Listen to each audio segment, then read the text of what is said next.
feel what as an athlete and what you feel this time compared to last time, I suppose. So yeah, Dave, do you have anything you want to kick off with, or do you want me to kick off? That was going to be my question. What is a training camp? All right.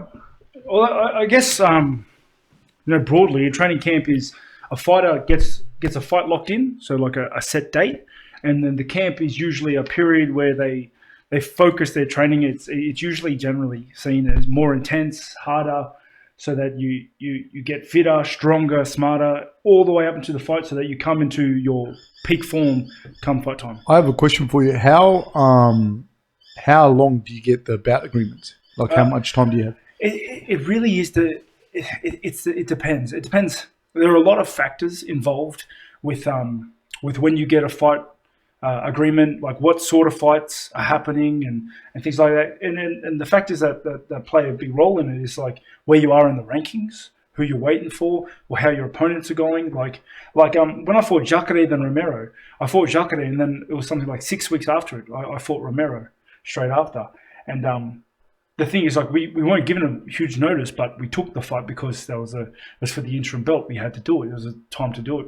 And they're the sort of factors that play in like the time you get your bout agreement. Let's say perfect world, generally you get about 12 weeks out. And usually not any less than 8, but unless special circumstances. Okay. And so how do you formulate the fight camp? Well, for us in particular, like our whole mentality, and, this is your mentality because you've kind of structured how we train, is that we don't do camps. We don't do camps. We stay ready so you don't have to get ready. And I love that mentality, even though I failed it a couple of times. But I do love that mentality, and that's kind of the direction like we lead with this sort of stuff. But yeah, and usually like the camp part of it is more so like the coaching staff manipulating the training to capitalize on holes or weaknesses of a particular opponent. So like we may start tweaking things, and it's usually you guys are manipulating the training. Like, yeah, you would be better to answer this really in terms of like structuring our camp, if you would. I think the important things are like the first one is if you say you sign, let's make it 12 weeks out, which is 3 months, right? So you do 6 weeks. You have 2 6-week blocks, or whichever way you want to look at it, 3-4 week blocks. The last week, let's say 10 days to a week, is really cutting weight, etc. And you might be traveling too, so that depends as well. Like we'd like to get to wherever we're going at least 2 weeks beforehand. But so the last 6 weeks, realistically, which is the period that we're in now, that time frame is more around making sure that we're hitting our weight targets and that we're not getting injured, not getting hurt. That goes for any preparation, because realistically, the fitness goals that you make the fitness gains that you'll make in these last 6 weeks for already an incredibly fit person are very, very slight, very small. People feel a lot fitter, but that's because you're losing weight. You're going to lose from, if you're walking around at 96, you're going to get down to 91, 92 for a little bit. So you're going to feel that you're, fighting weight, so to speak. Yeah, you feel fight, and you are more what's the term? Efficient. Like me and Justin Lang were talking about this the other day. Like we had Craig Alexander here, ultra marathon runner and freak of a human. We talk about 100-meter runners. Those guys don't walk around at race weight year round. You still get a 100-meter runner that can run sub-10s. They won't be but they have to be at a certain weight to run sub-10s. Without being at that weight, they're still going to run, very fast, but they won't be running that sub-1000 year round. There's a peak.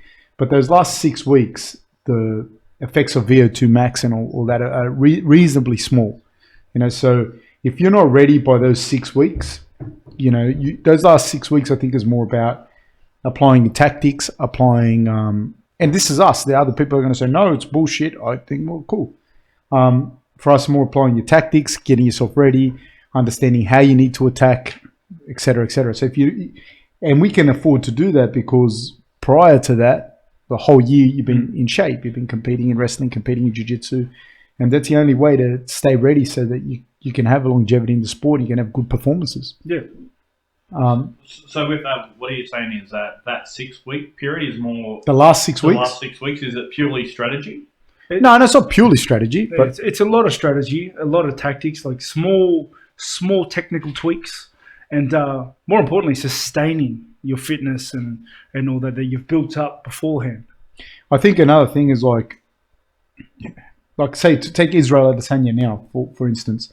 The reality is, like, I've known about Israel for a long time. We've known about Israel for a long time before he signed with the UFC, whatever. And he was a phenomenal fighter. To try and worry about Israel per se and mimic him, you're not going to find another Israel to come in for you to mimic him, for you to deal with. So we try and deal with making the best Rob possible for the performance. So we're not going to have, you're not going to be able to get Israel. So you're going to be able to say, all right, the best thing to do is to work on the things that we see Rob doing.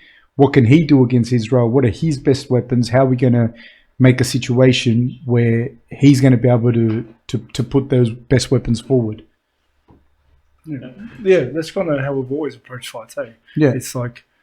and we do break down each person as well, don't get me wrong. Yeah. Well, we'll just work on us. We'll worry about us. We'll make sure that we're the best we can be, and kind of let them worry about it. Let them adjust. There are things where, with each person, you do see idiosyncrasies in each person that you're going to fight, and you can also make small changes to try and appease that. But it's very hard for you to mimic someone like, say for example, just because you're tall doesn't mean you're going to fight like Israel. Just because you're rangy doesn't mean you're going to fight like Israel.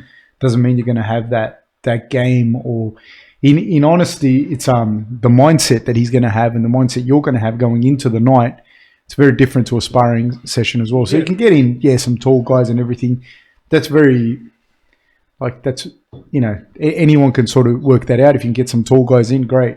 But more it's about getting ourselves right and being able to approach it in that way. So we briefly spoke before about watching tape of your opponents and all that sort of stuff. So in terms of this period building up to it, how much tape do you watch of a potential fighter, or is it still just fully you're watching more tape on Rob and just trying to find out those little gaps of improvement, or is it a combination? That's you. I guess it's me. Yeah. The tape's been watched. Do you know what I mean? So we'll watch all of us, all the other coaches as well, Justin and Alex in particular, Charlie. Charlie watches a lot. Charlie's Rob's Muay Thai coach. Before that was Stu McKinnon, which Stu McKinnon did a lot.